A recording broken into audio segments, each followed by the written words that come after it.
There's something about experiencing more of those positive states of mind that somehow trickles down to the biology of your mitochondria.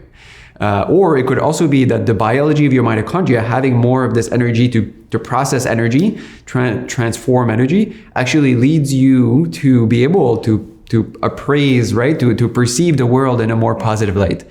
So we don't know which way it's going. It's quite possible that it's both.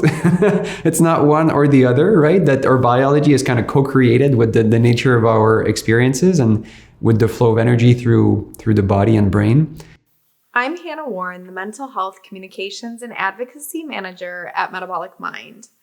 At the 2024 Baszucki Group Metabolic Psychiatry Retreat, we gathered leading clinicians, researchers, and individuals with lived experience, all united by the mission to advance metabolic therapies for mental health. I enjoyed getting the opportunity to speak with Dr. Martin Picard, Associate Professor of Behavioral Medicine in Psychiatry and Neurology at Columbia University, and the first ever recipient of the Baszucki Prize in Science. He was awarded this honor for his groundbreaking work linking mitochondria and brain energetics to the human experience. Dr. Picard's research provides a scientific foundation for understanding how cellular energy transformation shapes our subjective experience. As he explains in our interview, the mind itself is an energy pattern, a concept that redefines how we approach mental health and brain function. Building on this understanding, he's pioneering a new field called mitochondrial psychobiology that redefines our understanding of how energy dynamics influence the human mind and experience. In our discussion, we focus on the rebuild category of Metabolic Mind's THINK+SMART framework, exploring how mitochondrial health restoration can enhance both mental and physical well-being. My experience putting bipolar I disorder into remission through metabolic therapies has convinced me that improving mitochondrial quality and quantity can play a key role in healing serious mental illness. Speaking with Dr. Picard provided an invaluable scientific perspective on this emerging area of research. Let's dive in. Welcome to Metabolic Mind, a nonprofit initiative of Baszucki Group, transforming the study and treatment of mental disorders by exploring the connection between metabolism and brain health. Thank you for joining us on this journey. Dr. Martin Picard, I'm so excited that you were able to carve out some time to talk to me today. I've had so many questions that I wanted to ask you. I'm really inspired by the work that you're doing. So my first question is kind of a two-pronged question. I'd love to learn a little bit more about your personal and academic history and what led you and inspired you to really establish a whole new field of mitochondrial psychobiology. Mm-hmm. I would love for you to also describe what is mitochondrial psychobiology to a layperson who may not really have background on the science. Yeah. I've always been interested to understand how the lived human experience relate to the biology, the stuff of the body, of the brain, and how do those things come together? And it's clear that there's a subjective lived dimension to what we are, right? And then there's which is we call the mind, and then there's also the biology of what we are, which includes mitochondria and includes cells and chromosomes and all the stuff we inherit, genetic and non-genetic. And there's really hasn't been kind of a place, a field, a discipline to study the intersection of these things.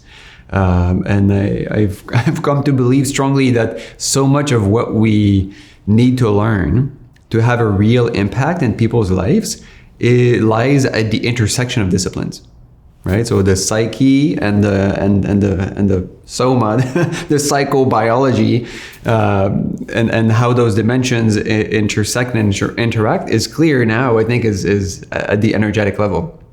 And it's through the flow of energy that we come to experience things, and that we are able to heal, and are able to feel things. So mitochondrial psychobiology is using mitochondria as a focus to understand the energetics of the intersection between the mind and the body.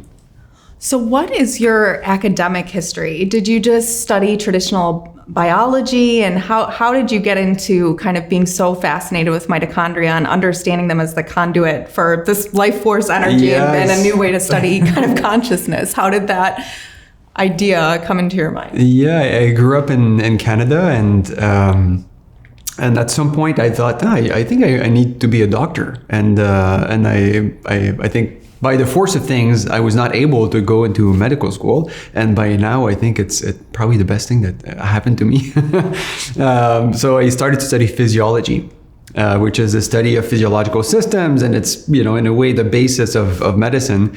And I was really disappointed. Like 2 years into college, I was like, where am I going to learn about how the mind affects the immune system, to predispose people to getting infections more easily or affecting, wound healing. And I was aware, my mom's a nurse, and I think she instilled in me the interest to understand kind of the basis of health. And I was learning none of this in my traditional training, and my training, it was in the era of cell biology, molecular biology. So I was learning about all of the details of how the genome and the epigenome and cells and molecules and like the real stuff that makes up the human experience was just not touched on. So I started to look outside for more answers, for a bigger framework, I guess, that could be closer to the truth. And then I started to study integrative medicine. So I studied integrative medicine for 3 years. And then at some point it became clear that I think mitochondria were going to be an important part of the puzzle. And so during my graduate work as a doctoral student, I studied the mitochondrial biology of aging. And I trained as a hardcore mitochondrial scientist. And then on the side, I was also doing integrative medicine, and I had a part-time practice. And I was also studying psychosocial oncology, which is the social aspect of the cancer experience, and then systems biology, which is now computational biology. So, and I saw, I guess, a need to bring those things together and to, develop academic rigor and academic, being able to converse in different world of science, the biology and the mitochondrial science, but then also the psychosocial sciences and science of the mind and psychology. And now what we do is to bring those together in my research group and in mitochondrial psychobiology to try to bring those things together. And I think it's led to some very useful hypotheses and questions. Yeah, I think your interdisciplinary approach is absolutely what's needed. At Metabolic Mind, we're soon going to be launching this new tool to help people put together a regime for metabolic mental health. It's basically a metabolic framework for mental health. And we're looking at a bunch of different strategies. One of those strategies we call Rebuild. And it's looking at things like journaling, meditation, positive framing. And, when I first heard about your work, it made me think about that as a metabolic intervention a little differently. I have known kind of intuitively that these things have really helped me stay on track as someone who does metabolic therapies to treat bipolar disorder and put it into remission. So I thought of it mainly in terms of helping me with adherence. But listening to some of your ideas, it makes me think there's perhaps also a biological component of that, and that our thoughts can even impact our mitochondrial health. And I'm wondering kind of what we know about that so far, or what you think is yet to be learned, and kind of what you would like to investigate moving forward. Such a good question. So important. I definitely agree that, cultivating your own self-awareness, maybe, and, mindfulness, around yourself, around the world that in which you live is so important. And that's true, I think, across a number of things in life.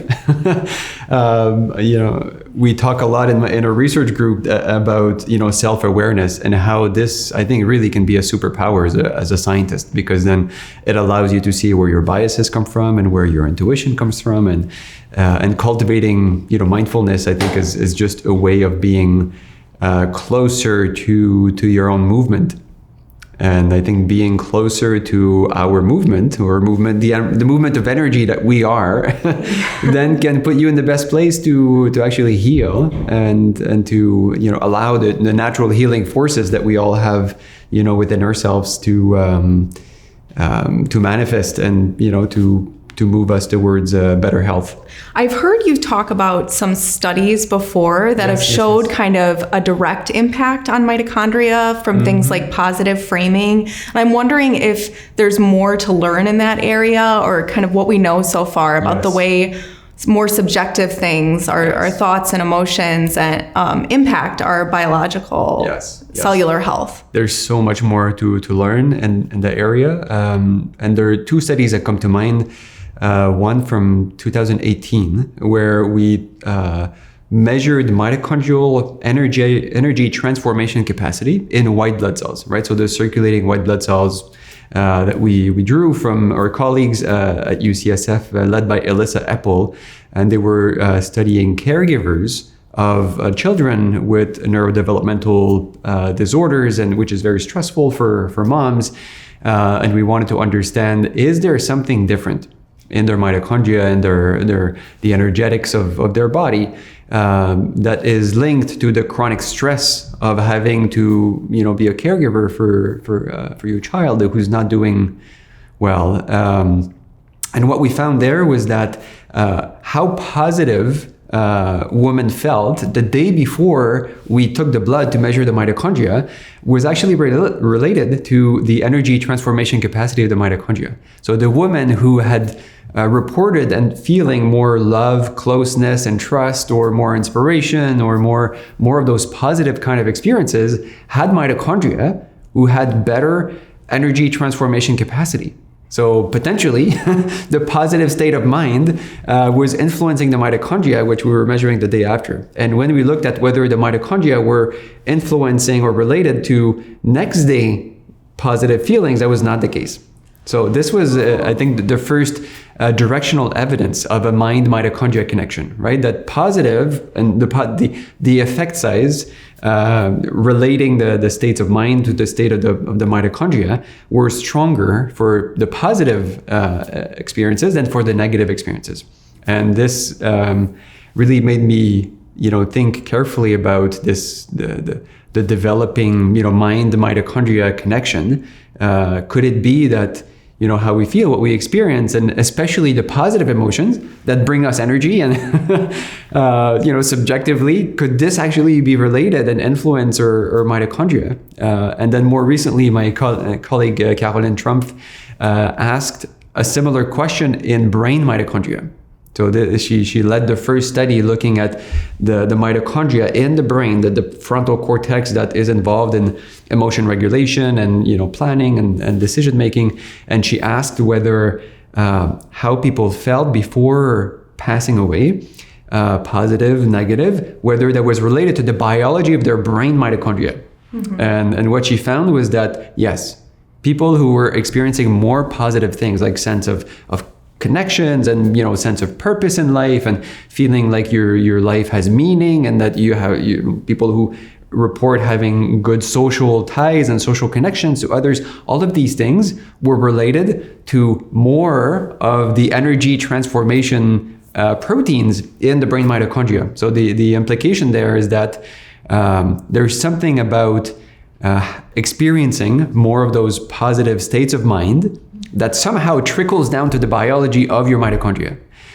Or it could also be that the biology of your mitochondria having more of this energy to process energy, transform energy, actually leads you to be able to appraise, right? To perceive the world in a more positive light.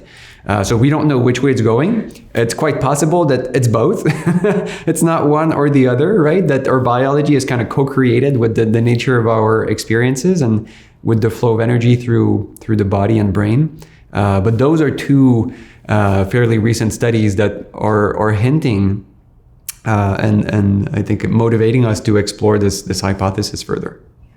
It definitely seems like there's a complex interplay there, right? But I love the idea of thinking that you can cultivate positive thoughts. You can choose to a certain extent what you focus on and the framing that you give to a given situation. And there's a lot that you can do to reinforce a positive outlook that might help strengthen your mitochondria. But I'm also very interested in, of course, in the biological component and things that we can do to increase the energy processing capacity of our mitochondria. For me and so many others, ketogenic therapy has been really key. Extended fasting for me as well, as a fasting mimicking diet. Of course, the hypothesis is that our mitochondrial health is improved through both, ketogenic therapy and fasting, through processes like mitophagy, cleaning out the damaged mitochondria, and mitochondrial biogenesis, and creating new mitochondria that are healthy and able to better process energy. And for me, I guess what really resonated when because I had been doing fasting before I discovered the ketogenic diet. And that's why it really resonated with me as a therapy, because I saw so many benefits from fasting. But what was so interesting in a ketogenic diet is not only did I get an immediate benefit from my brain switching from glucose to ketones, I really felt like there was this incremental ongoing process as my cells were, cleaning up my mitochondria and improving my mitochondrial health. It really felt like a year into it, I just continued to feel like I was getting better and better gradually over time. So I really have come to believe, in Dr. Chris Palmer's brain energy theory, that it all does boil down to mitochondrial health, and that's what's can be dysfunctional. Impaired mitochondrial biology could be what's causing most of the symptoms of psychiatric conditions. So I'm wondering, of course, hearing of this field, mitochondrial psychobiology, it seems like you've really zeroed in on what that underlying mechanism could be. Yes, the brain, the mind is an energy pattern, right? We experience the world through the lens of our minds, which is really the product of, energy flowing through the structure of the body and brain.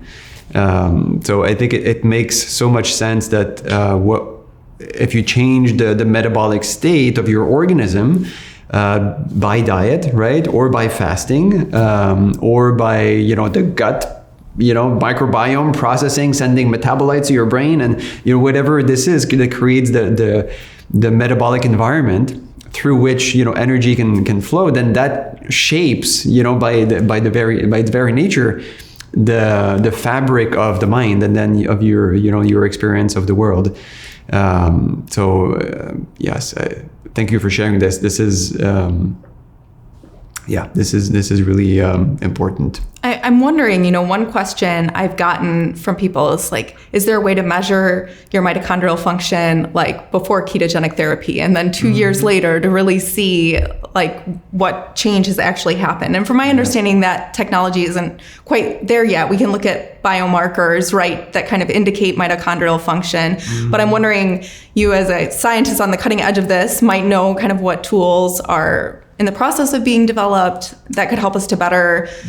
Because I feel if you could see that in what people consider a more objective scientific way, people might take these interventions a little more seriously. One thing that makes having a good simple biomarker of mitochondrial health is that mitochondria do so many different things. And there's no such thing as mitochondrial function, because mitochondria have dozens of functions. So when we talk about mitochondrial function or dysfunction, I think those are misnomers. I think mitochondrial health maybe captures a little better the plurality or the multifaceted nature of mitochondria. And so that's one factor that makes it challenging to develop good, reliable biomarkers of mitochondrial health, because they do all of these things and they transform energy, which is kind of maybe their life-giving function. But then they do all of these other things, which requires energy transformation, but which are about signaling, right? And turning on this gene and turning off this other gene, and then signaling here to promote neurotransmission or to make neurotransmitters, or mitochondria synthesize like key hormones that allow new life, like sex hormones or stress hormones like cortisol. They're all made in mitochondria. So mitochondria do all of these things. So to try to kind of reduce this with our kind of reductionist traditional scientific approach, we want to say, well, what's the measure of mitochondria?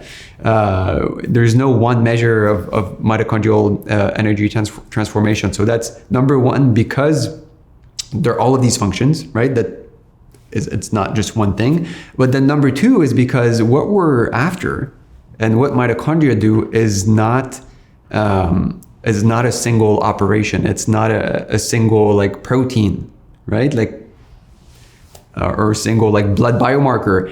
Mitochondria are involved in a dynamic process, right? And life, the lived experience of the mind is a process. So you can't, reduce a process to a molecular thing, right? We're not things. The human body is not a thing. It's a dynamic living process that's constantly changing, right? As we feed it food and as we process experiences, we have, energy coming that we filter through our eyes or our ears, through our senses. It's all a dance of energy that we are part of. And then trying to capture this in one biomarker just can't cut it. So I think that's like trying to, yes, I think we've confused the dynamic nature of our existence with, molecular, reductionism. So that's made things challenging. That being said, there are emerging biomarkers of energetic distress, within cells when the cell is energetically challenged because it has too much energy or it's burning too much energy faster than what the mitochondria can sustain, right? So when cells enter in this kind of unsustainable state of energy balance, they will secrete signals to alert other cells and to alert the brain and to alert their whole organism. And then we're starting to understand what some of those signals are. And I'm fairly confident we'll be able to develop some biomarkers that will kind of allow us to peek a little bit into the dynamic process of the organism. But they might be slightly different biomarkers than what we're used to. And then we might need to measure things over time to know what's normal for this person. And then how is this person changing now with this new diet or with this new environment or, with this new relationship, or there are all sorts of I think opportunities to capture things and individuals dynamically. It makes me think a little bit about the semantics too, because in this field we talk a lot about mitochondrial dysfunction, but I like your point about the complexity of mitochondria. So I think I've heard Dr. Matthew Phillips before has talked about impaired mitochondrial biology as like a preferred term. Yes, you're on board with that? It's much yes, better. Okay. Definitely. And what do you foresee as this new field emerges, that you're pioneering, do you think that there might be the development of a unique type of tool that looks at energy flow in a different way and measures mitochondrial function beyond these biomarkers? Like if you're saying that they're kind of insufficient when it comes to being able to really understand, yes. Because I think what you're talking about is a full paradigm shift. I think you've said it as shifting from genetics to energetics, right? Yes, Mm-hmm. yes. We need an energetic understanding of the body. We need an energetic understanding of the mind. And once we shift into an energetic understanding of life and healing, then we can start to think beyond disease. And then we can start to think about the processes that are there, supporting the life that's flowing through us. And supporting the emergence of states of mind. So yes, we need a radical shift in, I think, our scientific and in our medical approach to the mind and to health. Most of what we do now is in science and in medicine is disease based, right? We have a disease centric model and framework for research. As a result, 95+%, I suspect, of the NIH, the National Institute of Health, I think 95% of the research from the NIH is funding disease-based research. And most of what we do as scientists is, study diseases, trying to understand the pathophysiology of diseases or the mechanisms of diseases. In comparisons, we know almost nothing about health. Like, what is the basis of human health? How do we heal? Like, the organism has this amazing ability to heal and to metabolize traumas, right? And difficult experiences, and to grow from this, and then to build resilience. Like, this is all natural, intrinsic. This is the movement of nature, right? You cut down the forest and boom, and it regrows. This is like the normal movement of nature and of energy that is within us. And then there are also the barriers that come from the stuff we eat or don't eat, or the psychological factors and kind of the traumas that some of us have experienced that ends up kind of impairing or interfering with proper energy flow in the organism. And then this is where health lives, right? And the domain of our ability to heal. And this is where is the germ, or the basis for disease. It starts in the dis-ease when energy isn't flowing right. And sometimes we can feel into the dis-ease of being energetically dysregulated. And if we're mindful enough, then maybe we can actually use that, right? That inner sense that we are the most sensitive instrument to sense when energy isn't right in our bodies and our minds, and then allow us to make proper decisions about how to cultivate a proper energy flow, and then prevent disease. So we need to get to a point where we don't need to wait for the body or the mind to break before we can actually start to support health. So this is where my dream is, we get to a point like this. Well, I love that we're having this conversation, right after watching an incredible lived experience panel. Lauren Kennedy spoke there, and she's changed the name of her channel from Living Well with Schizophrenia to Living Well After Schizophrenia. Yes. I consider myself in remission from bipolar 1 disorder, which I was told was a lifelong chronic disease, as Lauren was also told about her schizophrenia. So I think what we're seeing is that ability for healing, even in things that people are often given a life sentence, when really there's these metabolic therapies and these strategies that appear to be able to create long-term remission and healing. Yes. We all have the ability to heal. And there are barriers that are, there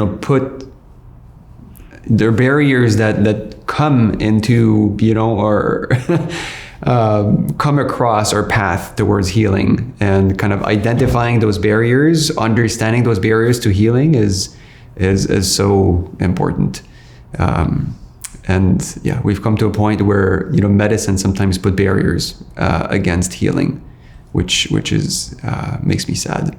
Well, you even think about getting that message, as a young person after your first, psychotic break or something like that, and being told that it's a life sentence, and that there's no hope for healing or remission. And that's something I desperately want this field of metabolic psychiatry to change, so that those people with their first time having some kind of psychiatric symptom will be told that there's hope, and not to feel defeated.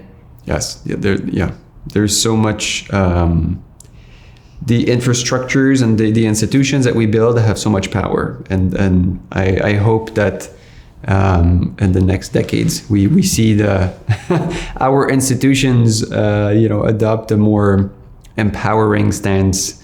There's so much healing possible, and I think it's a role. I feel it's my duty and my passion to try to understand what we can do to make this possible, so that every person can reach and fulfill their full health potential.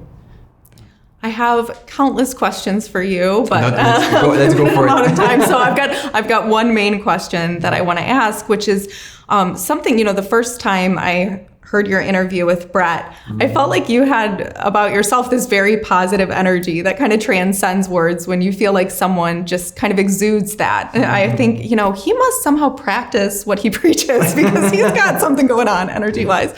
So I had a sense that maybe you have some kind of meditation practices, and I heard that is in fact true. So I'd be really curious to hear about the kind of metabolic interventions and things that you're doing to, create positive framing in your life and generate more positive energy and positive emotions. I think these could be great tips for anybody who's trying to transform their life and live in a positive way, right? Yes, I think there's so much we can do to support our health and to support, healthy flow of energy and healing and the organism. So I try to do that. The things I do, I think are inspired by trying to keep my mitochondria healthy. I have a bit of a mitocentric worldview, so it seems to be working great. Some of the things I do are, trying to cultivate mindfulness. And so I do a bit of meditation every morning. I try to kind of come into being and into, a state of mindfulness about my own experience. I think literally, like, you can feel the flow of energy in your body, right? And and that flow of energy is what the mind is, right? And is what your body feeds off of.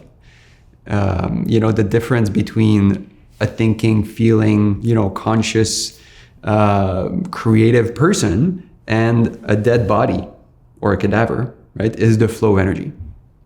And taking the time to feel this and maybe like try to feel what does it feel to be a mitochondrian? Like the flow of energy through the organism. I think so.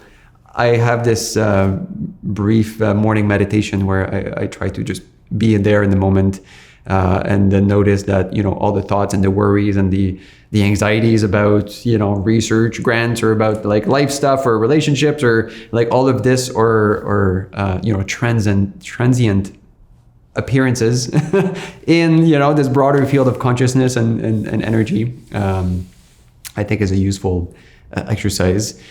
I do some journaling. At least once a month, I sit down and I have this in my calendar once a month, and I think about, how am I feeling? Like this past month and what happened this past month, which is kind of more objective reflection journaling. But then I think the really useful piece is, how am I feeling? Like you are the most sensitive instrument for what's happening in your life, and whether you're aligned with your purpose or whether you're aligned with, who you are as a person.